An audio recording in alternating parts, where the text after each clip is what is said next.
John Fitzgerald Kennedy, A Brief Biography. John F. Kennedy's parents were Rose and Joseph Kennedy. He was raised in a wealthy Catholic household. Growing up, JFK had aspired to be known for his writing. He was also a sickly child, and as often as he got sick, he had to take significant time away from school due to illnesses. For education, JFK had attended Choate for high school and moved on to Princeton and Harvard for college. Then, he married his wife, Jacqueline Kennedy. JFK was a lieutenant in the Navy, serving during World War II.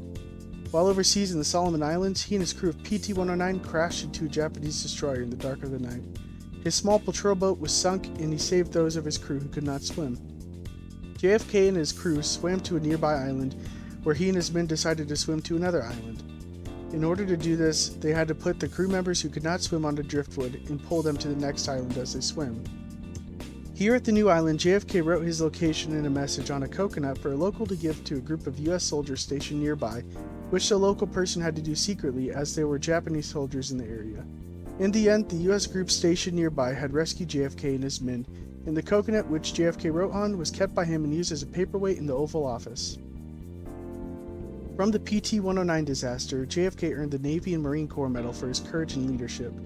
He also earned the Purple Heart Medal for his injuries from the disaster. Furthermore, JFK is the only U.S. president to have earned the Purple Heart Medal. Also, JFK had won the Pulitzer Prize for his writing of Profiles in Courage, which he wrote in Senate. JFK squared off against the Republican candidate, Richard Nixon. In a televised debate, JFK's chances for presidency shot upwards as Nixon had shown up to the debate looking mean, uncollected, and unshaven, which helped deter some voters away from Nixon. In 1960, JFK was elected to be the 35th President of the United States with LBJ as his vice president. And additionally, JFK was the first Catholic U.S. president and the youngest to be elected, as he was 43 years old when elected. The Cold War had taken place during Kennedy's presidency. JFK had to deal with an arms race against the communist USSR. Both sides were building up nuclear weapons, which was a significant theme of the Cold War. Also, JFK had a policy of containment, continuing its use from past presidents during the Cold War. His containment policy was essentially about containing and restricting the growth of the communists in the world. One of JFK's major events during his presidency was the failed Bay of Pigs invasion. Here, JFK, advised by the CIA and other advisors, sent a rebel group into Cuba at the Bay of Pigs, shown in the top left picture, to launch a coup against Fidel Castro, the Cuban dictator. Ultimately, this invasion was a total failure, especially since JFK declined to send air support to the invading rebels. Also, the Cuban Missile Crisis occurred during his presidency. This was basically an extension of the arms race, as the USSR had supplied and set up missiles inside of Cuba, within striking distance of the US. This was a 13-day standoff between the US and the Communists, which ended as the USSR finally agreed to move its warheads from Cuba.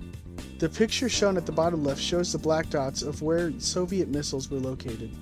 To add to all of this, JFK inherited the Vietnam War from his predecessors, which he strongly believed that US should be involved in, but the US was not militarily involved at the time. JFK went to Dallas, Texas on November 22, 1963 for his campaign to run for president in the 1964 election.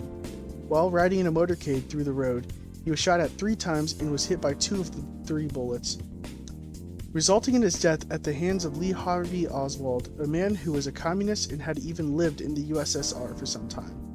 This caused his VP, Lyndon Baines Johnson, to be taken into Air Force One and sworn into office.